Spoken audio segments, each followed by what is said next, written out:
Again, is there a name that you think was behind it? Pure speculation. Are you saying the business partner of Suge Knight that came in, who had a reputation in the music industry? Are you saying somebody above that? Are you saying music exec? Because when Suge called me from jail and we had an hour call together, okay, and we did a podcast together, he said, where do you think Diddy learn how to do this kind of stuff? A man doesn't wake up one day saying, I want to get together with boys, with young boys. He said, Clive taught him that. He went to Clive, okay? I think it came way before then because I know some people who knew him as he grew up. Who? They would stay in the same house, so I'm not going to mention their names, but I know somebody who grew up with him. With Diddy, with Diddy. Puff. Yeah. And these types of activities with boys that happen at a younger age. I'm not going to say it because I'm going to let that be his story because he's going to come out with him. He got the pictures. He got everything. I'm going to let that be his story. Really? Yeah. You understand? So, I'm not going to speak. Is this a well-known guy or no? Would we know him or no? We would know him. And he used to work for Clyde Davis, too. And he's still famous today or was famous back then? He was famous back then. Not today. Okay. Because Mace came out and he prayed about it. You remember that one time when he was asked the question and he says, look, I'm not going to talk about it. He says, you want to say anything about it? And then he kind of brought up some of the stuff that Puff did. And he says, look, I don't have nothing bad to say about the brother, but if you go in there, here's what I would say. And he kind of alluded to a couple things. I don't know if you know which clip I'm talking about. Do you know which clip I'm talking about? So this is the clip. Go ahead, Rob. Remember, who was the first person you told, I'm done with this? I think Puff was the first person I told. And what was his reaction? What did Puff say? I mean, he was actually real supportive. I thought it would be the opposite, but he was like, if God told you to do that, you really need to do that. Definitely. Wow. All right. Supportive. That's what it's supposed to be like. Well, what? You spoken to Puff lately? Do y'all talk or what? Well, actually, we not really on speaking terms, but I still pray for the dude, and I pray that all is well with him. Yeah. Okay. Well, P. Diddy's supposed to be releasing a gospel album. What came to your mind when he? I mean, can RuPaul put out a gospel album? But don't you think that everybody can express themselves? Definitely. And if he, they can. You ask me. I'm just answering how you. So, I mean, Mace was even talking about it early on, right? Yeah. With some of the tendencies that he had. So you're saying this gentleman's going to come out and you've spoken to him that's going to come out with the pictures? You and him have had conversations? Well, let's get it straight. He's got pictures from them growing up together. And they lived in the same household. And he knows some of the things that happened that curtails the behavior now. I got you. Okay. You understand what I'm saying? Got it, yeah. So I wanted to come out to say that he got pictures of Diddy being molested when he's younger, and I'm not saying that. I'm saying that he knows why the behavior is it like it is, and if you hear it, it's sympathy, but it's something that he should have got help for. Okay. Did you ever see him did you ever see anything unusual with him with men to say, yeah, with all these things being accused of him right now, I could have guessed this coming? Or no, you never saw anything? Well, I've seen touchy-feely stuff, and I've seen situations where he always put another woman and like two women and the men, and they go in the room and stuff like that. I've seen situations like that, but that's that rock and roll lifestyle. You understand what I'm saying? Yeah, of course. And sometimes people do that, to cover up what they want to do with other men. Makes sense. So early on, we talked about Nicky Barnes became an informant.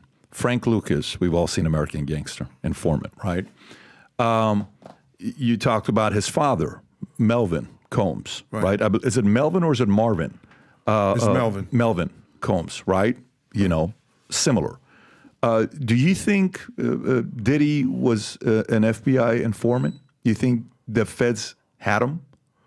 I think that they knew about him a long time ago, and there's certain situations that came out, like this guy, paperwork, found some information where Puff was seeing a federal agent in D.C., and it popped up. He had an appointment with a federal agent in D.C. What year?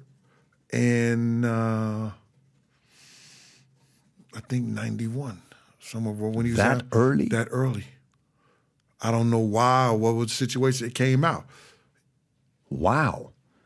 Diddy's seen with a federal agent in 91. That's way before he becomes somebody. Yeah, but you got to realize he was doing a lot of parties. He was doing some lot of things in D.C. And I think it was possibly because there was an incident where some people died. Got it. Similar to the other one with the 9 kids? So, yeah. Got it. Similar to that. But you got to realize this. At somebody, a certain person, and I'm not going to speak his name because I said I wasn't going to speak their name, they was offered a proffer agreement in 2011.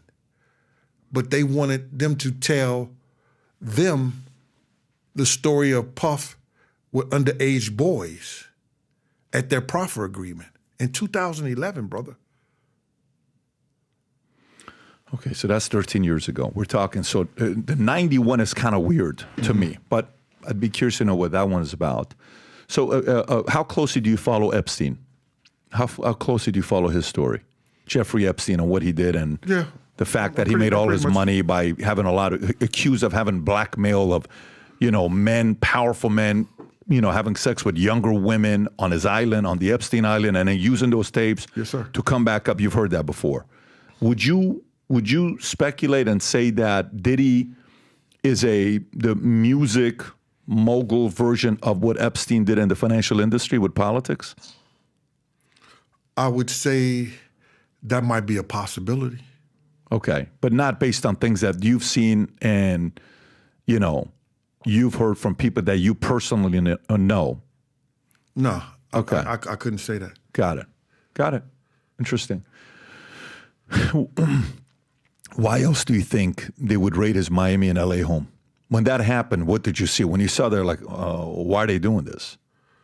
Well, I think it's probably to more so either protect the people that he do have information on or because of what he did and he riled up some people in the business and they trying to show them how powerful they really are. Because you got to realize, man, none of this happened like you just said. Just go back to what you said. You said that, you've been doing this for 8 years. You've been, what you call it? Disrespecting or no, not disrespecting. You've been coming out sharing stories against them. Well, you wasn't quite that elegant at first. I'm not apologizing about what I asked. My question was, I'll give you an idea. Do you know who Sammy the Bull is? I know who Sammy the Bull is. Okay, so I interviewed Sammy the Bull when he first got out of jail. Okay, I've seen that interview. And it got tens of millions of views, right? And, hey, why would you turn on Gotti? And he's like, well, the feds brought me and played tapes of what he said about me. Got it. Right. I understand. So here's a guy that you've been loyal to your entire life. They play the tapes of what he said about you to use you, and then you come out and give everything about him? Yeah. I would take a bullet for you. You're my brother. You do something like this. But I've been there. Yeah, so what I'm saying to you is that event, someone could say, makes sense why Sammy would flip. That's the word I used, the you with Diddy. I think I used the word flip. When did you flip on Diddy and start disclosing this information? So that's why I asked the question. Well, but you were trying to make a point right now. But see, I don't think you asked that in that way, and I probably I felt a certain kind of way because, I don't know, you're a military guy, right? If you tell me, Gene, don't let people go through that door, and I don't listen to you, and 9 people go through that door and they die, would that weigh on your mind and your heart? Absolutely. If you tell them, let's not go to a party tonight, you understand? Would that weigh on your mind? And somebody die, one of the world's greatest, arguably one of the world's best rapper of all time, but you're a Tupac lover. No question. No. He's a top 5 on my list, so he's a top 5 guy. Yeah. Would that weigh on your mind and your heart? For sure. You Especially if understand? you're there and you see it. I'm there. Of course. I see it. Absolutely. I'm touching the bodies. Absolutely. I'm touching the people. I'm pulling big out the car. Would that weigh on your heart, brother? 100%. You understand? 100%. If you try to go, if you try to go to somebody and say, "Yo, man, you're doing people wrong. You constantly doing this to people." Yeah. How would that weigh on you, brother? You understand? And they don't want to make it right with the people who are still here. When you telling somebody's mother who lost both of her sons that your son just had delusions of grandeur, like he didn't want to be nothing, he didn't work to be nothing. How would that make you feel, brother? I'm sitting back here knowing all this stuff, listening to all this stuff, and he's going around parading like he give a fuck about people. You know what I'm saying? If I got to fight this battle myself, I'm going to fight this battle, brother. Do you understand me? 100%. I don't care what people say, because what they eat don't make me shit. You understand? Totally get it. Totally get it. My whole thing about this whole thing, and I've been ridiculed. I've lost people in the street. But it don't matter to me. You understand? Because I know in the long run, and 50 told me this. He said it out of his mouth. They can't stop what God got planned. He told you directly. Directly. He said, Gene, when he was going through this shit that he was going through, he said, Gene, they can't stop what God got planned. And that stuck with me. He a street dude. He's a street dude, total. You understand? He has a reputation. Gene, what would you like to see happen to him? I always just wanted him to apologize. I always wanted him to come out and tell the people the truth and say, yo, Gene told me not to go nowhere that night. Gene said that one of us was gonna die. You understand? I chose to do it anyway. That's all you want to hear. Take responsibility for what you did. But all this other shit is out now. You understand?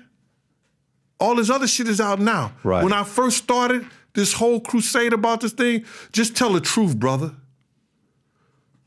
You lied to Ms. Wallace saying you didn't even know me. You should have lied to the FBI and the LAPD the same way you did her. So my whole thing about it is this. Pat, we have certain journeys that we have to travel. Some with people, some without. Mm-hmm. But if you got God in your heart and you believe in what you do, you'll be all right. In these uncertain times, if there's anything we need people to believe the future looks bright. So if you've heard about me saying this mission to you, we're on a mission to get 1 million people to wear this gear, and this is what we're doing. If you buy one of these hats, there's a category of buying one hat, getting the second one free. If you haven't yet worn this gear publicly, go ahead and test it out. Buy some of the gear, wear it in public, and see how many people will stop by and say, you also watch Valuetainment? You also follow PBD Podcast? I do too. Place your order. Go to vtmerch.com, click on the link above or below, place your order, and represent the VT and the PBD Podcast gear. So if you like this clip and you want to watch another one, click right here. And if you want to watch the entire podcast, click right here.